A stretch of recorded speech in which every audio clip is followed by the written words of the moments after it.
हमारे planet earth पर total 3040 अरब पेड़ मौजूद हैं और आपको ये बात जानकर हैरत होगी कि हर साल इनमें से 1% पेड़ दुनिया का सबसे बड़ा फर्नीचर ब्रांड आइकिया इस्तेमाल करता है। सालाना 30 अरब और हर गुजरते सेकंड 963 पेड़ आइकिया के फर्नीचर में इस्तेमाल होते हैं। पर किसको यकीन आएगा कि आइकिया की $1 बिलियन बिजनेस एम्पायर असल में माचिस के सिर्फ चंद डब्बों से शुरू हुई थी। वो बच्चा जिसे चीजों के नाम तक याद नहीं रहते थे, उसकी यही कमजोरी उसकी ताकत कैसे बनी। ज़ेम की वीडियोस में एक बार फिर से खुशामदीद। नाजरीन, इस बच्चे का नाम इंगवार कैम्पराड था, जिसने अपना सबसे पहला बिजनेस सिर्फ 6 साल की उम्र में किया था।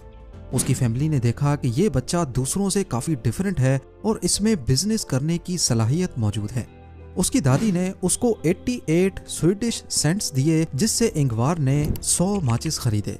उसको इनकरेज करने के लिए उसका सबसे पहला कस्टमर भी उसकी दादी थी, जिन्होंने 3 सेंट्स में इंगवार से एक माचिस खरीदा। आस पड़ोस में लोगों ने भी उससे माचिस खरीदे और ऐसे उसकी पहली इन्वेस्टमेंट 3 टाइम्स बढ़कर 3 स्वीडिश करोना हो गई। ये ज्यादा तो नहीं था, लेकिन इस एक्सपीरियंस ने इंगवार के अंदर चीजों को कम प्राइस में खरीदकर ज्यादा पैसों में बेचने का जुनून पैदा कर दिया। अपनी ग्रोइंग एज में जब बच्चे अपनी में ही मस्त रहते हैं, उस वक्त इंगवार ने मुख्तलिफ हाउस होल्ड आइटम्स बेचे और हर दफा अपनी इन्वेस्टमेंट डबल ट्रिपल करके वो फालतू खर्च नहीं बल्कि प्रॉफिट के पैसे वापस से इन्वेस्ट कर देता था। जब उसे स्कूल भेजा गया तो वहां पर उसमें एक अजीब बीमारी के सिम्टम्स पाए गए। डिसलेक्सिया नामी इस बीमारी में पढ़ने और याद रखने में मुश्किल होती है। पढ़ाई के अलावा इंगवार ने स्कूल में भी अपनी दुकान चमकाए रखी। वो अपने क्लास फेलोज को पेन्स, घड़ियां और बेल्ट्स जैसी चीजें सेल कर लेता था। यहाँ तक कि उसने अपनी लाइफ का सबसे पहला बड़ा प्रॉफिट स्कूल में 500 पेन्स बेचकर ही कमाया। 17 साल की एज में जब इंगवार ने अपनी ग्रेजुएशन कंप्लीट की तो उसके बाप ने उसको गिफ्ट के तौर पे एक ट्रेडिंग कंपनी रजिस्टर करने के पैसे दिए। 1943 में रजिस्टर होने वाली इस कंपनी का नाम आइकिया रखा गया। इस नाम में आई और के इंगवार कैम्पराड को जाहिर करता है, लेटर ई एमटरेट से लिया गया जो कि फैमिली फार्म का नाम था, और आखिर का ए अगुंडरट को जाहिर करता है जो कि इंगवार की विलेज का नाम था। ये बिना शॉप या ऑफिस के सिर्फ एक वर्चुअल ट्रेडिंग कंपनी थी, जिसका ज्यादातर फोकस डिलीवरी पे होता था। इसमें इंगवार वही आइटम्स बेचने लगा जो वो बचपन से बेचता आया था। सिर्फ छोटा सा एक खोखे नुमा शेड था जिसमें वो ऑर्डर्स को पैक करता था, लेकिन कौन जानता था कि छोटे खोखे से शुरू होने वाला बिजनेस एक दिन $1 बिलियन एम्पायर बनेगा। आइकिया के शुरुआती दिनों में इंगवार ने पेन्स, वॉलेट्स और मुख्तलिफ आइटम्स इंपोर्ट करके बेचना शुरू किए। 17 साल की एज में उसका काम सही चल रहा था, लेकिन ये जितने भी प्रोडक्ट्स थे वो दूसरे फिजिकल स्टोर्स में भी अवेलेबल थे। यानी मेल ऑर्डर पर उनको कोई सिर्फ तभी खरीदेगा जब या तो उसकी प्राइस कम हो या फिर कोई नया प्रोडक्ट हो। इस चीज का सॉल्यूशन निकालने के लिए उसने मार्केट रिसर्च करना शुरू कर दी। उन प्रोडक्ट्स की लिस्ट निकाली जो मैन्युफैक्चर तो कम प्राइस में होते हैं पर सेल ज्यादा प्राइस में। उसको ये समझ नहीं आ रहा था कि जब एक पेन 1 स्वीडिश सेंट में मैन्युफैक्चर होती है तो उसको ग्रोसरी स्टोर वाले 10 सेंट्स में क्यों बेचते हैं। जिस उम्र में लड़के आजाद रहना चाहते थे, उसी एज में इंगवार डीप मार्केट रिसर्च में लगा हुआ था। उसने नतीजा निकाला कि प्रोडक्ट्स फैक्ट्री में तो कम प्राइस में मैन्युफैक्चर होते हैं, लेकिन मसला असल में डिस्ट्रीब्यूशन की एंड पे था। फैक्ट्री से प्रोडक्ट ग्रोसरी स्टोर तक आने में महंगी हो जाती है। मार्केट कंपटीशन में इंगवार को कामयाबी मिलने का एक ही सॉल्यूशन था कि डिस्ट्रीब्यूशन और ट्रांसपोर्ट में पैसा बचाया जाए, जिसमें काफी ज्यादा प्लानिंग और मेहनत लगती है। अभी तक उसने अपने कैटलॉग में फर्नीचर शामिल नहीं किए थे, लेकिन 1948 में वर्ल्ड वॉर 2 के बाद स्वीडिश गवर्नमेंट ने बहुत सारे नए घर बनाना शुरू कर दिए। इन नए घरों को फर्निश करने के लिए सस्ते फर्नीचर की डिमांड भी बढ़ गई। ये इंगवार के लिए अपने प्रोडक्ट कैटलॉग में फर्नीचर शामिल करने का बेहतरीन मौका था। आहिस्ता आहिस्ता उसकी फर्नीचर की सेल्स ने दूसरे प्रोडक्ट्स को पीछे छोड़ दिया। वो लोकल मैन्युफैक्चरर्स से ही सस्ता फर्नीचर खरीद कर प्रॉफिट रख कर बेचने लगा। जैसा कि आप जानते हैं कि इंगवार को डायस्लेक्सिया नाम की बीमारी थी, वो फर्नीचर के कोड्स याद नहीं रख सकता था, तो उसने अपने कैटलॉग में इनको सिंपल नाम दिए जो ऑर्डर आते वक्त उसको याद रह सके। जब प्रोडक्ट कैटलॉग में हर प्रोडक्ट के साथ कोड नहीं बल्कि एक यूनिक और अट्रैक्टिव नाम लिखा होता तो लोगों को ऑर्डर करने में भी आसानी होती। ये छोटी सी चीज आइकिया की सेल्स को बूस्ट करने में काफी फायदेमंद रही। इतनी सारी कंपनीज में ऑर्डर हासिल करने का एक ही तरीका था कि हर कोई एक दूसरे से कम प्राइस ऑफर करे, लेकिन प्राइस कम करने का मतलब था कि क्वालिटी कॉम्प्रोमाइज होगी, और ऐसा काफी कंपनीज कर भी रही थी, जिनकी वजह से सारी मेल ऑर्डर कंपनीज का नाम खराब होने लगा। ये वो वक्त था जब इंगवार ने आइकिया का सबसे पहला स्टोर खोलने का इरादा किया, जिसमें वो फर्नीचर को फिजिकली डिस्प्ले करने वाला था। इससे डिलीवरी का खर्चा काफी हद तक कम हो जाएगा, क्योंकि लोग अब डायरेक्टली उसके स्टोर में आकर फर्नीचर खरीद सकेंगे। दूसरा ये कि जिन लोगों को मेल ऑर्डर की क्वालिटी पे भरोसा नहीं था, वो अब डायरेक्टली शॉप पे आकर तसल्ली करके फर्नीचर खरीद सकेंगे। मार्केटिंग के तौर पे इंगवार ने कस्टमर्स को फ्री स्वीडिश बन्स देने का फैसला भी किया। 1953 में जब आइकिया के सबसे पहले स्टोर की लॉन्च हुई तो इसमें उम्मीद से भी ज्यादा रश लग गया। 1000 के करीब लोगों ने स्टोर के बाहर लाइन लगा ली, क्योंकि स्वीडिश सरकार की तरफ से दिए गए घरों को फर्निश करना सबकी जरूरत बन चुका था।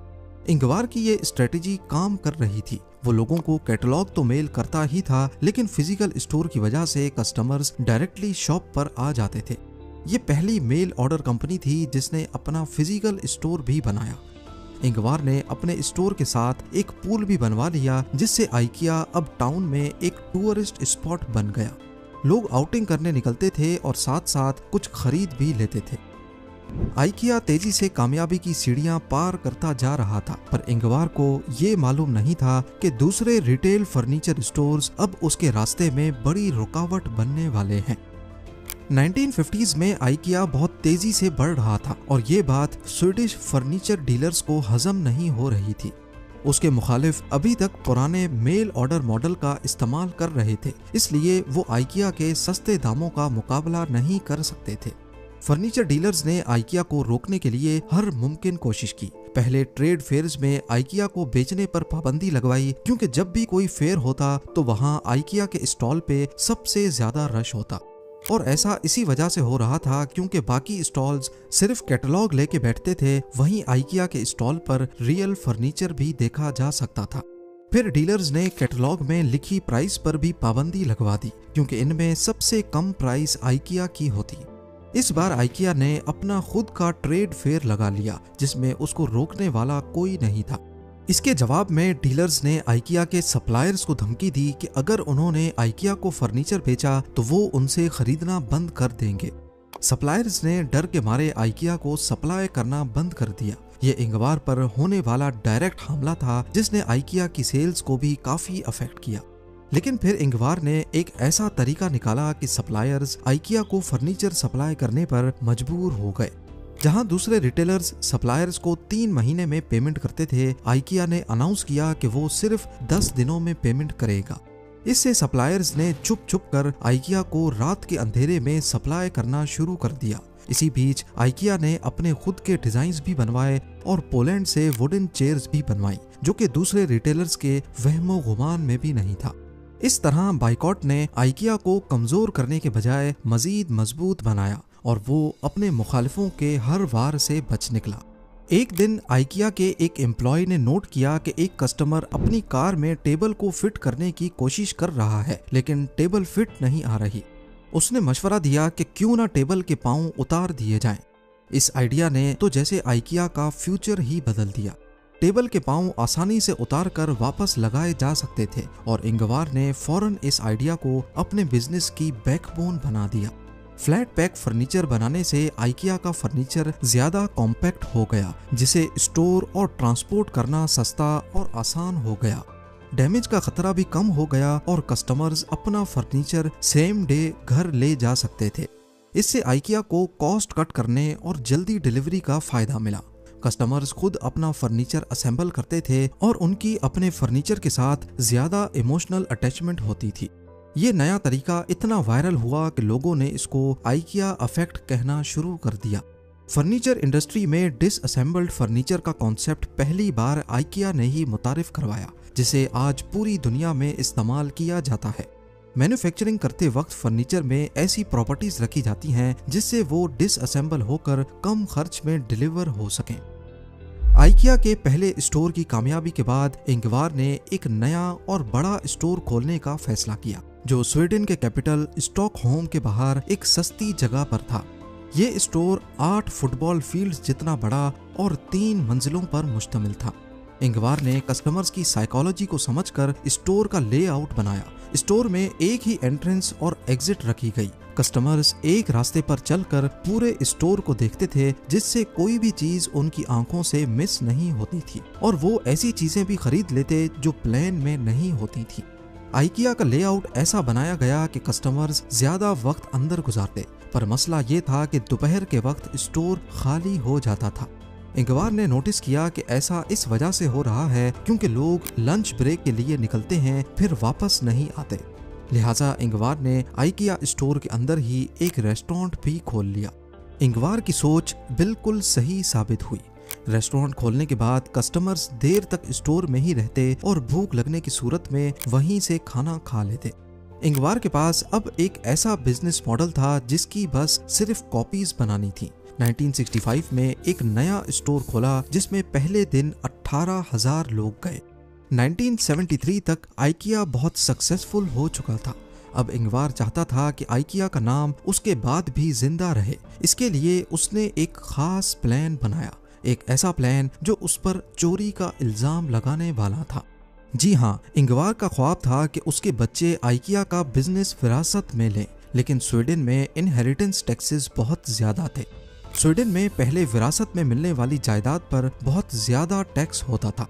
इस प्रॉब्लम को हल करने के लिए इंगवार ने दुनिया भर के लॉयर्स हायर किए और उनका मिशन था आइकिया को टैक्सेस से बचाना। 7 सालों तक लॉयर्स ने टैक्स हेवेंस में शेल कंपनीज, फाउंडेशंस और ट्रस्ट बनाए। आखिर में आइकिया का कॉर्पोरेट स्ट्रक्चर इतना मुश्किल बन गया कि उस पर टैक्सेस लगाना नामुमकिन हो चुका था। इंगवार की इसी हरकत की वजह से आइकिया पर टैक्स चोरी का इल्जाम भी लगने लगा।